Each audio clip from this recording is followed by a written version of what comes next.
De alguna manera, incluso los géneros en el cine, en las novelas, en general los géneros de la ficción, nos hablan de ciertos patrones o convenciones que están allí. Digamos que la convención principal, por lo menos a manera, a manera de interpretarlo desde acá, desde esta esquina en la que estoy yo, porque simplemente, insisto, yo no estoy dando una verdad absoluta, estoy arrojando un referente más, ¿sí? Pudiera ser que ese patrón es la condición humana, el patrón universal nuestro, es lo que pudiéramos llamar que es el ADN, ¿sí? Así como nosotros somos diferentes, todos los que estamos aquí, y nos vemos diferentes y nos sentimos diferentes, estoy yo y están los otros allá.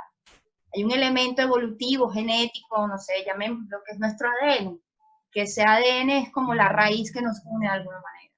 Pues lo mismo podría decirse del ADN de las historias, de los relatos en muchos casos. Y es la condición humana. ¿Y qué podría ser? ¿Qué podría ser o cómo podríamos entender la condición humana? Podríamos decir que es nuestra cualificación al momento de enfrentar y lograr superar o no ciertas pruebas iniciáticas. Hay quien dice que la vida es como un cúmulo de primeras veces, una acumulación de primeras veces, ya sea porque cambiamos y no somos los mismos, tuve una relación antes y la terminé, pero la persona que yo era en ese momento cuando emprendo el riesgo de una nueva relación, pues será una nueva primera vez para mí otra vez porque he cambiado, no soy la misma más, mi objeto del deseo es otra persona, un nuevo trabajo, la nueva realidad en la que estamos ahora mismo. Es la primera vez que todos nosotros estamos afrontando una pandemia de estas características y estamos en un aislamiento, digamos, nosotros en nuestra experiencia vital como especie, pues eso ya ha pasado, ¿no? Y grandes exterminios ya han sucedido, ya sea por la mano humana o por el contexto o por la naturaleza. No es nuevo en términos de los eones que hemos vivido, que han pasado por el universo, pues, nosotros somos una parte mínima. Entonces, la vida podría entenderse como un cúmulo, como una serie constante de pruebas iniciáticas en todos los sentidos.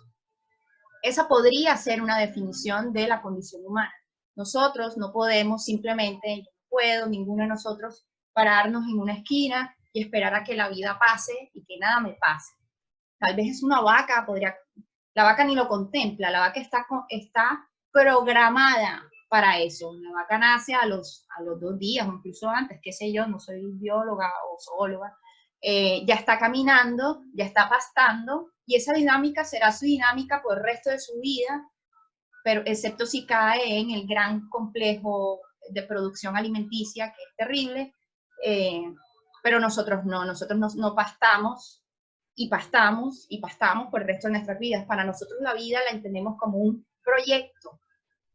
Tenemos que elegir tarde o temprano, ya sea que voy a desayunar, qué me voy a vestir, qué quiero hacer con mi vida o el por qué estoy aquí, ¿sí? Siempre estamos en un constante acto de elección, como si estuviéramos condenados a ser libres. Es como una paradoja ahí, ¿no? Tenemos que decidir. Siempre estamos en esa sensación de urgencia. ¿Qué sería la ficción un poco? O por lo menos mi aproximación a la idea de ficción. Nosotros estamos en la virtualidad todo el tiempo. ¿Cómo estoy interpretando la virtualidad aquí concretamente? Estamos constantemente elaborando posibles escenarios futuros. Así es como tomamos decisiones, por ejemplo. En mi mente, antes de tomar una decisión, estoy generando una virtualidad. Y en esa virtualidad hay distintos escenarios o resultados posibles a la decisión que voy a tomar, ¿no?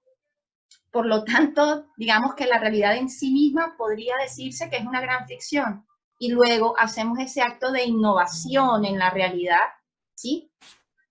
Movemos una ficha u otra y luego el azar y un montón de cosas llevarán a un resultado en consecuencia. Finalmente la causalidad está ahí, aunque hay quien la cuestiona incluso. Pero eso puede ser una de las interpretaciones de la ficción, ¿sí? El acto de virtualidad que tenemos aquí para producir posibles escenarios futuros, ¿sí? Por lo tanto, nuestra vida, si lo vemos así de alguna manera y arrojando metáforas aquí, es una ficción en sí misma. ¿Quién dice que no estamos en una ficción? Nosotros vivimos en la ficción de la democracia, con efectos muy buenos y muy benéficos, pero, como insisto, no puedo llegar a la realidad y coger, miren, esta es la democracia en la que vivimos, no. Es un sistema intersubjetivo que creamos, que creemos entre todos, es un gran credo que tenemos, ¿sí? Y con eso podemos trabajar colaborativamente a escala mundial ya. Antes, cuando no teníamos esos grandes relatos, nuestras formas de interactuar, de ser, de trabajar, eran muy poco flexibles. Las tribus de los cazadores-recolectores solían ser como de 150 personas máximo. De ahí para allá la cuestión se desestabilizaba. Pero la idea de Dios, la idea del capital, la idea de los derechos humanos, ¿sí? Yo no conozco a alguien que aplica los derechos humanos en Australia, pero además de una posible barrera cultural que no sería mucha, nos vamos a entender en lo fundamental y vamos a colaborar en lo fundamental. Podemos estar de acuerdo, mi persona y la persona que está en Australia, en que, no sé, nuestras naciones deberían donar y deberían ser más colaborativas, ¿no? No ponerse a pelear por quién fue el autor o no de la vacuna, como ocurrió entre Alemania y Estados Unidos recientemente. Entonces, podría ser, me arrojo a dar esa posible definición de la ficción, ¿no? La virtualidad que siempre estamos creando, incitando, propiciando, primero virtualmente en nuestra cabeza, pero luego le damos un empujoncito a la realidad a ver qué ocurre allí. A veces esos resultados, habrá alguna distancia entre mi deseo y el resultado final, ¿no? Pero ya eso es otra cosa. Hay muchas cosas de las que no estamos en control, muy a pesar de la ilusión de control que creemos tener. Y que además son cuestiones, estas pruebas que vivimos, casi que inevitables, con sus variaciones, pero todos de alguna manera, por genética, como lo queramos llamar, queremos evitar la soledad. Entonces la necesidad del amor va a estar ahí. El respondernos tarde o temprano, ¿para qué estamos aquí? El miedo a no saber qué hay más allá de este pequeño granito de arena en el que habito. Hay vida allá afuera, lo desconocido, también tenemos ese miedo o duda compartida. ¿Qué hay después de la finitud de mi vida? ¿Qué es la muerte? ¿Hay algo más allá? Las religiones nos alivian mucho esa gran cuestión, ¿no? La propia muerte, porque ni siquiera es tanto la muerte. La preocupación de la muerte es la propia muerte o de los cercanos a mí. De los demás, bueno, tenemos cierto margen para soportarlo, tolerarlo, pero es un rollo sobre la propia muerte, ¿sí? Entonces, ese es como el gran patrón, si pudiera ser. El relato es una manera condensada, un patrón, una plantilla, en donde de forma simplificada se nos está diciendo, este es el sentido de la vida. Aquí un poco la autora Mircea Eliade, en un libro que les recomiendo mucho, Mito y Realidad, dice esto mismo. Aquí la leemos. Hoy comienza a extenderse la idea de lo que se llama iniciación coexiste en la condición humana, que toda existencia está construida por una serie ininterrumpida de pruebas, de muertes, de resurrecciones, cualquiera que sean los términos que se sirve el lenguaje moderno para traducir esas experiencias. Y si vemos esto, tiene todavía más pertenencia a la primera frase con la que iniciamos, ¿no? El relato está ahí, como la vida. Lo que pasa es que el cine y los relatos que construimos y que convertimos en arte tienen la gran ventaja de la elipsis, ¿no? Como quien dice por ahí, las películas son la vida, pero sin las partes aburridas. Nosotros no tenemos la capacidad de hacer elipsis y de pasarnos de un plano a otro, pero sí podemos cambiar de puntos de vista de lo que es la vida o un montón de cosas, lo que tiene repercusiones reales en la vida. Pero sí, entonces, vuelvo e insisto, puede que nuestra vida sea ficción en sí misma, como un acto de virtualidad, como un acto de posibilidad.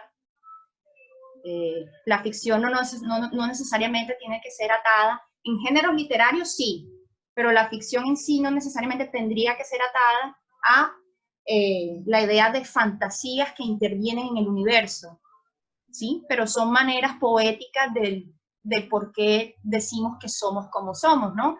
¿Cuántos mitos no han explicado el amor, por qué somos mortales, por qué nacemos, el origen del sol, la tierra, de los elementos, ¿sí? a partir de la intervención de lo real.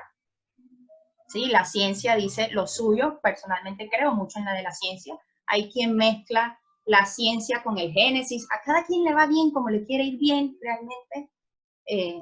Si existiera algún rasero para determinar lo benéfico o no de un relato, creo que tendría que ver, creo muy personalmente, que tendría que ver con, no sé, el daño palpable, emocional y físico que le podríamos causar a alguien con el mito que yo tenga en la cabeza. Creería yo que ese sería el rasero a partir del cual calificar algo o no. No sé, ya eso varía de persona a persona. Aquí vamos a continuar. Y este podría ser a grandes rasgos como una representación de este ADN, ¿sí? Y en gran parte atiende al nombre de esta sesión. Esta sesión se llama El pez fuera del agua. Porque ¿qué es el pez y qué es el agua? Pues el pez somos nosotros. El agua es nuestro universo, nuestra zona de confort. ¿Qué ocurre cuando un pez lo sacamos de su pecera o lo sacamos del agua? Va desesperadamente a buscar todos los medios posibles para volver a su estado de confort. De forma muy simplificada, ese es como el ADN de los relatos, ¿no? Cómo alguien o algo se ve arrojado fuera de su zona de confort para luego, superando cierta cantidad de pruebas, sea de pruebas desde las fuerzas del bien u obstáculos de la fuerza antagónica, después de superarlos, llegar a esa zona de confort. Somos peces y los personajes que hemos visto y las películas que vemos son como esa gran pecera. Eso es lo que ocurre como en el primer acto. Sacamos al personaje, el autor saca al personaje de su pecera y lo obliga a irse a un mundo desconocido. ¿Qué diferencia puede haber entre eso y, por ejemplo, una nueva experiencia laboral, por decirles cualquier cosa, ¿no? O cosas tan tontas como el profesor que antes estaba acostumbrado a la clase presencial y que hoy se las está viendo fuera de su pecera tratando de mantener clases virtuales cuando jamás le había interesado siquiera abrir una cuenta en Facebook, ¿cierto? Está fuera de su zona de confort y ahora ese profesor está viviendo ciertas pruebas que le imponen la tecnología y su propia resistencia a volver a esa zona de confort que es, qué sé yo, dar las clases exitosamente, pero en el proceso ha cambiado. ¿En qué términos? Bueno, tal vez se volvió más paciente con la tecnología y de paso aprendió una nueva herramienta. Esto es un ejemplo muy vano, como muy banal, pero es un poco como para hacerles ver la conexión que pues no tiene que ser una nave espacial o como Harry Potter que cogió el carrito y atravesó el muro de la estación de trenes para decir que el gran cambio de la zona de confort ocurrió. La zona de confort puede ser la toma de una decisión o un cambio literal de mundo, ¿no? Pues el personaje salió de aquí y el barco avanzó y se va a la aventura, ¿sí? Entonces, esta zona de confort, donde está el personaje, está el catalizador, personaje, situación, circunstancia que lo obliga a salir de su zona de confort y lo obliga a entrar a un mundo desconocido, en donde hay pruebas a las que se adapta.